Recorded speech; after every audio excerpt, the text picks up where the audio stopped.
People sometimes ask if a big Civil War battle, the Battle of Gettysburg, started because of shoes. It sounds like a bit of a strange idea, doesn't it? A whole battle, one of the most important ones, all because some soldiers needed new footwear. But it's a story you hear. It's a legend, really. The legend says that Confederate soldiers marched into Gettysburg looking for shoes. They heard there was a good supply there, and then, boom, they ran into Union soldiers and the fighting began. This idea that a crucial battle could kick off over something so simple has stuck around for a long time. It makes for a good story. It's easy to remember. It gives a very specific, almost accidental reason for the start of something massive. But wars are rarely that simple. Battles usually don't happen just because of one thing, especially not something like shoes. There are always bigger plans, bigger movements, and bigger reasons. Let's think about the setting for a moment. It's the summer of 1863. The Civil War has been going on for over 2 years. The Confederate Army, led by General Robert E. Lee, has been on a roll. They had a big victory at Chancellorsville. That win made Lee feel confident. It also gave him an idea. He decided to take his army north. He wanted to invade Pennsylvania. This move north had a few goals. One big goal was to take the war out of Virginia. Virginia had seen so much fighting. Its farms were ruined. Its people were tired. Lee wanted to give Virginia a break. He also hoped that if he could win a big victory on Union soil, it might make the Union government give up. It might even make other countries like Britain or France finally recognize the Confederacy as its own country. That would be huge. So Lee's army, the Army of Northern Virginia, started marching. They were a tough, experienced group of soldiers, but they were also tired. They had marched a lot. Their equipment was not always the best. They were not as well supplied as the Union Army. This is an important point to remember. Supply was always a problem for the Confederates. As they marched north, they were moving through enemy territory. This meant they couldn't just rely on their usual supply lines. Those lines were long and fragile, so part of Lee's plan was to live off the land. This means his soldiers would take food, horses, and whatever else they needed from the farms and towns they passed through in Pennsylvania. This was a common practice in war, but it also meant that soldiers would be looking for specific things they needed, not just waiting for supplies to arrive. The Union Army, the Army of the Potomac, was following them. General Joseph Hooker was in charge of the Union Army at first. But right before the battle, President Lincoln replaced him. He put General George G. Meade in command. This was a big change right in the middle of a major campaign. Meade was a good general, but he was new to leading such a big army. Both armies were huge, tens of thousands of men. They were moving across Pennsylvania, trying to find each other, trying to get into the best position. It was a giant game of cat and mouse, but with incredibly high stakes. The landscape was rural, with rolling hills, farms, and small towns. Gettysburg was one of those towns. It wasn't a huge city, but it was important for another reason. Gettysburg was a crossroads. Many roads met there. Roads from the south, from the east, from the west, and from the north all came together in Gettysburg. This made it a key spot. If you controlled Gettysburg, you controlled the flow of traffic in the area. You could move your army more easily. You could block the enemy's movement. So even without knowing it, Gettysburg was a place where a big fight could easily happen. The Confederate army was spread out as they moved north. They weren't all in one tight group. They were moving on different roads, covering a wide area. This was partly to make foraging easier. They could cover more ground and find more supplies, but it also made them a bit vulnerable. If one part of the army ran into trouble, it might take a while for the other parts to come help. So, on the very last days of June 1863, the stage was set. Lee's army was in Pennsylvania. Meade's army was chasing them, trying to protect Washington, D.C. and Baltimore. Both sides knew a big battle was coming. They just didn't know exactly where or when. And somewhere in all this movement, this search for position and supplies, the story of the shoes started to form. It suggests a very human, very immediate reason for the start of such a monumental event. But we need to look closer to see if that simple story holds up. We need to see what was really going on with those Confederate soldiers and their feet. The legend of shoes starting Gettysburg often makes it sound like a happy accident. Like, oh, we were just looking for shoes, and then suddenly a whole war broke out. But war isn't usually that simple. It's not a misunderstanding. It's a clash of forces, of strategies, of desperate needs. The shoe story, while appealing in its simplicity, might hide the much deeper pressures and intentions that were truly at play. It might distract from the real and serious reasons why both armies found themselves converging on that small Pennsylvania town. The Confederate soldiers, remember, were deep in enemy territory. They had no idea exactly where the Union Army was. They were trying to be cautious, but also aggressive. They were following Lee's orders to look for supplies. They were also trying to scout ahead, to understand the land, to see where the Union forces might be. This was not a casual stroll, it was a military invasion with all the risks that came with it. So, when we hear the legend about shoes, we have to keep all of this in mind. It's not just about one group of soldiers and their feet. It's about a whole army, a whole campaign, and a whole war. The shoes might be a small piece of a much bigger puzzle. And understanding that bigger puzzle is key to understanding what really happened on July 1st, 1863, when the first shots of Gettysburg were fired. It's about separating the neat, tidy legend from the messy, complex reality of war. It's about seeing how a simple, relatable detail can become a stand-in for a much larger truth, or sometimes a distraction from it. Let's talk about why those Confederate soldiers might have been so interested in shoes. It wasn't just a preference, it was a real serious need. Imagine marching for days, even weeks. You're covering miles and miles of road, sometimes rough terrain. Your uniform is probably threadbare. Food is often scarce, but one of the most immediate, painful, and constant problems for a soldier on the march was their footwear.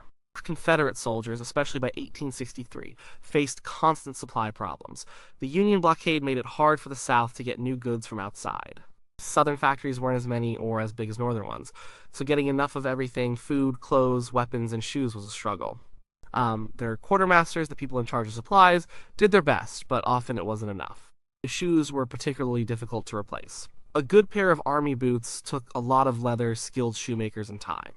And once a soldier had them, they wore out fast. Constant marching, rain, mud, dust, all of it, took a toll on leather. Soles would come off, uppers would tear, heels would disappear, blisters would form, turn into sores, and then get infected.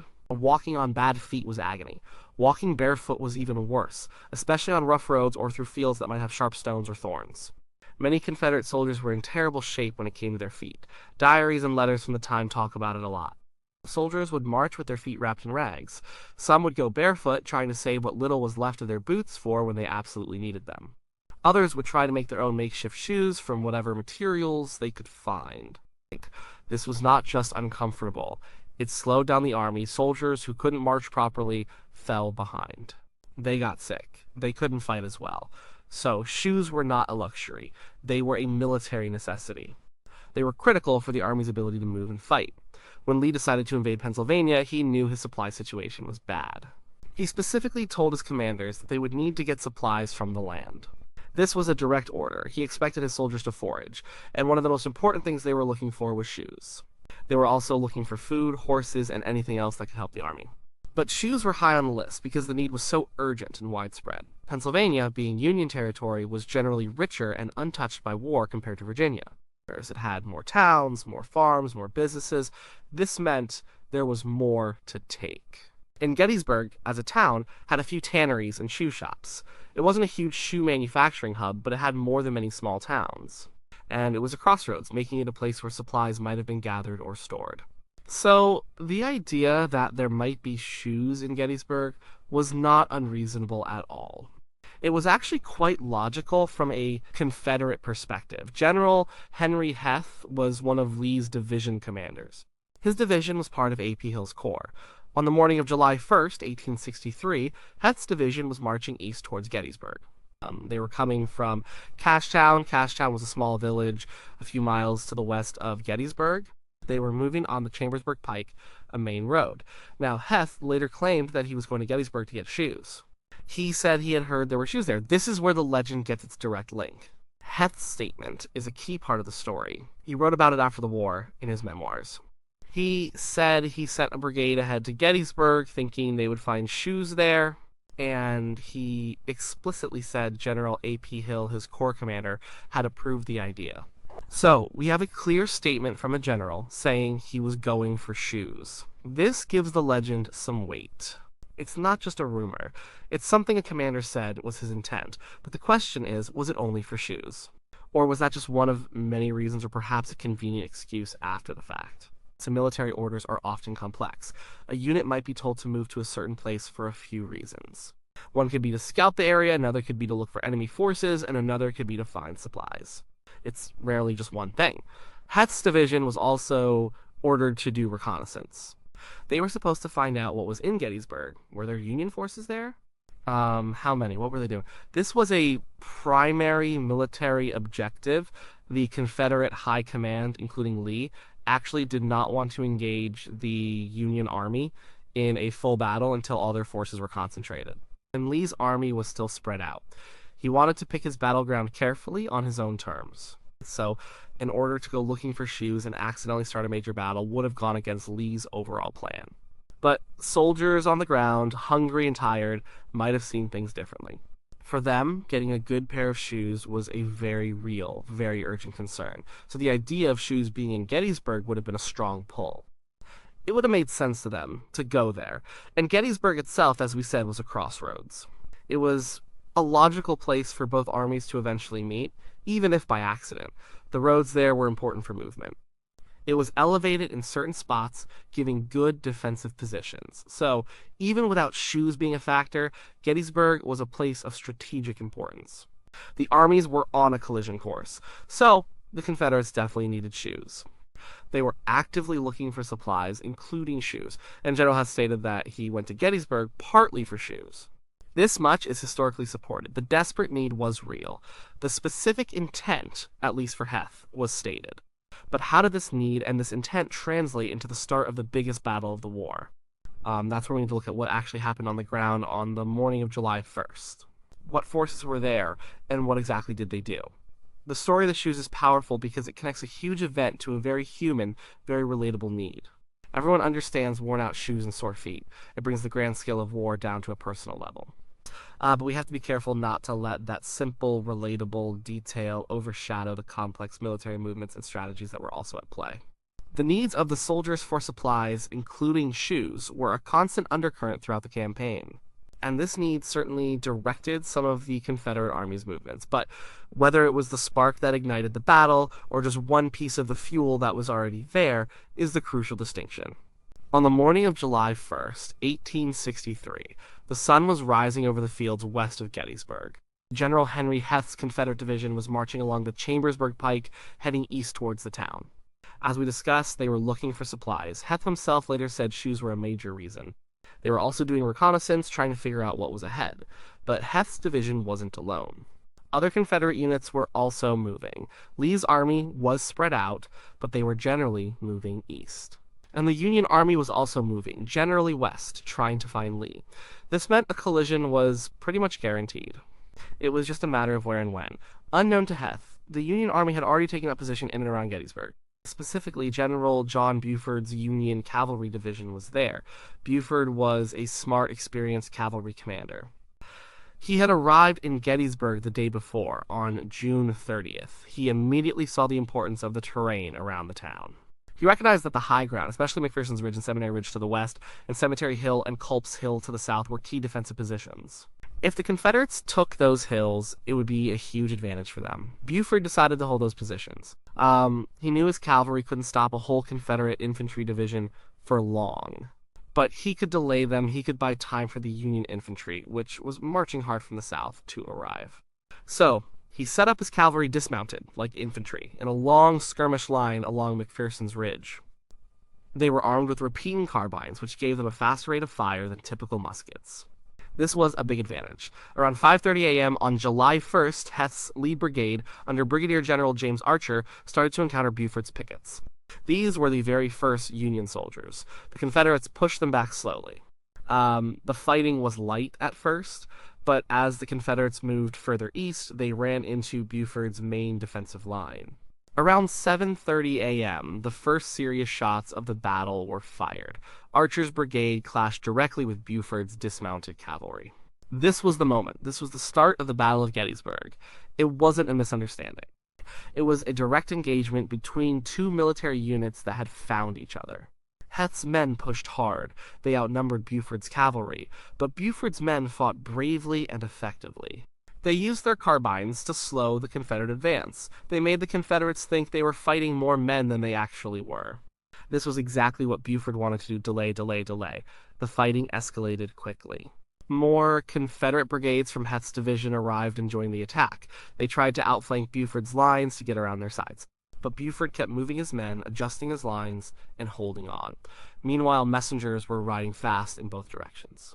For the Confederates, word went back to General A.P. Hill, Heth's corps commander, that they had engaged Union forces.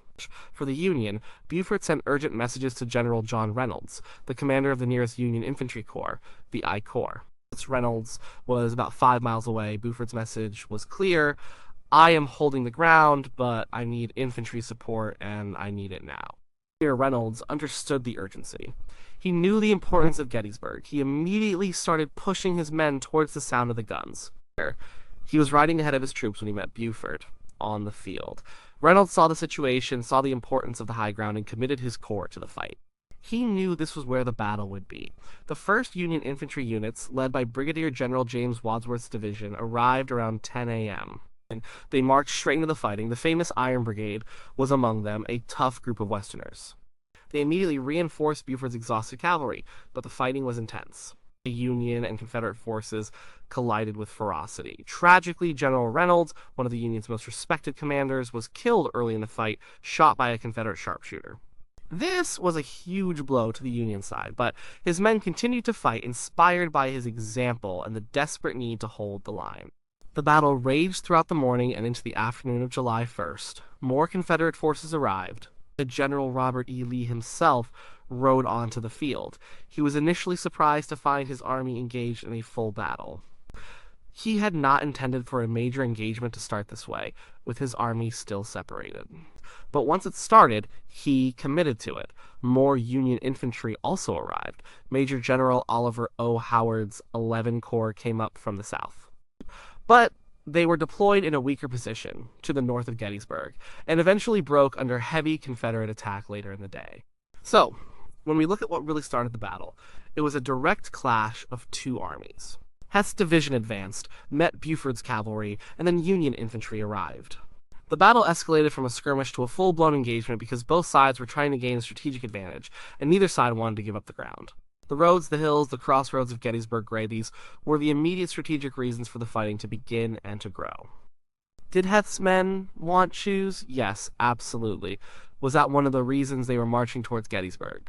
Yes, Heth said so, but did the battle itself start because of shoes? No, not directly. The battle started because two armies engaged in a massive campaign finally made contact at a strategically important location. Heth's advance was part of a larger reconnaissance and foraging mission that was bound to run into the Union Army sooner or later. Buford's decision to hold the ground was a brilliant defensive move that turned a potential Confederate march through Gettysburg into a major conflict. The shoes story is a detail, a very human detail, within a much larger, complex military operation. It helps explain why some Confederate soldiers were there, but it doesn't explain why the fighting began in the way it did. The fighting began because soldiers from both sides were doing their duty, Confederates advancing, Union soldiers defending, and both commanders committing their forces to a growing engagement at a crucial point on the map. It was a collision, not just an argument over footwear. It was the convergence of two massive armies, each with its own goals and movements, finally meeting in a place that neither had specifically chosen for a battle, but which became inevitable once they made contact. The first shots were fired, not over a pile of boots, but over control of the crucial high ground and roads leading into Gettysburg. So, let's bring it all together. Did a Civil War battle, the Battle of Gettysburg, start over a pair of shoes? The simple, direct answer is no. Not really. But like many legends, it has a kernel of truth. And that truth is important for understanding the conditions of the soldiers and the broader campaign.